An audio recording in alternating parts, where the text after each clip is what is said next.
What once seemed like a dazzling new beginning for Prince Harry and Meghan Markle is now crumbling into a scandal of betrayal, unpaid debts, and broken alliances. In a stunning development that has sent shockwaves through Hollywood's elite circles, media titan Tyler Perry has reportedly demanded repayment of $140,000 from the Sussexes, a sum he allegedly spent sheltering and protecting them during their turbulent exit from the British royal family in 2020. What was once a story of loyalty, sanctuary, and personal sacrifice has soured into a bitter fallout that may mark a decisive turning point in Meghan and Harry's already precarious standing among the powerful figures who once embraced them. Back in 2020, Tyler Perry had been hailed as a savior, opening the gates of his palatial Beverly Hills mansion to the displaced royals, footing the bill for security, and offering his influence to shield them from the media's relentless glare. At the time, Meghan publicly praised him, casting Perry as a beacon of hope during their darkest hours. Yet behind closed doors, insiders now reveal a far less flattering reality. Meghan and Harry allegedly treated Perry's generosity not as a gift but as a stepping stone, a temporary platform from which to launch their new lives, their media deals, and their pursuit of global celebrity. Sources close to Perry suggest that gratitude soon faded into calculated distance. After Meghan and Harry inked lucrative contracts with Netflix, Spotify, and Penguin Random House, their communication with Perry became increasingly sporadic. Invitations went unanswered, thank you calls went unreturned, and eventually Perry realized he had been relegated to the background, a useful figure when needed, discarded when no longer essential. For months he remained silent, perhaps hoping the couple would recognize the debt owed, both financially and personally. But now patience has run out. The demand for $140,000 is not just about money.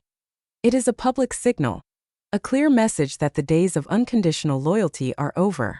Even more devastating for Meghan and Harry is what this incident reveals: that powerful friends are beginning to turn against them, and that the myth of endless goodwill shielding them from consequences is rapidly disintegrating.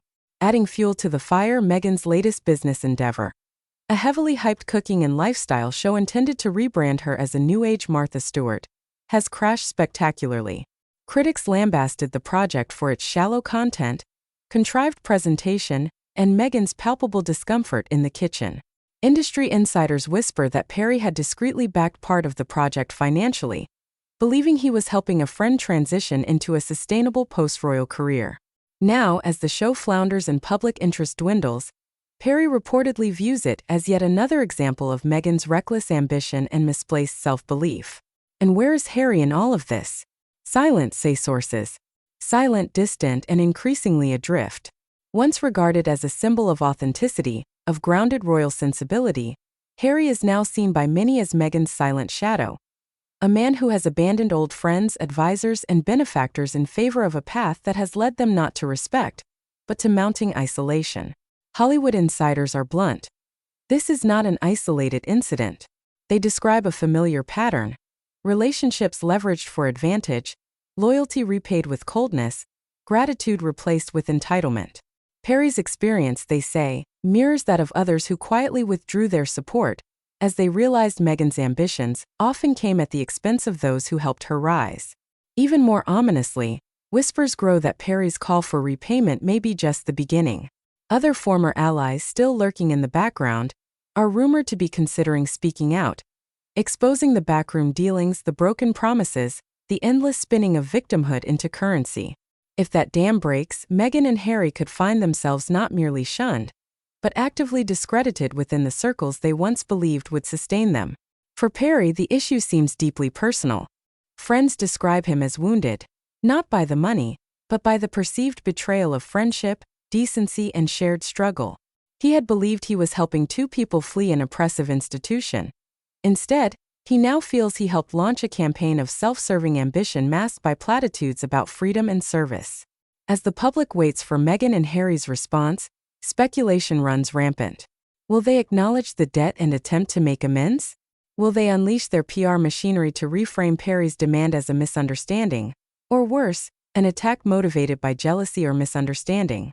Or will they, as many fear, remain silent once again, gambling that public fatigue will drown out the growing chorus of former allies who have had enough?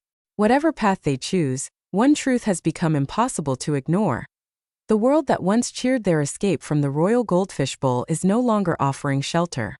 The glamorous allies are fading, the media goodwill is evaporating, and the debts, financial, emotional, and reputational, are finally coming due. In Hollywood, loyalty is priceless, and betrayal, even unspoken, never goes unpunished. The masks are slipping, the accounts are being settled, and for Meghan Markle and Prince Harry, the true cost of fame is only beginning to reveal itself.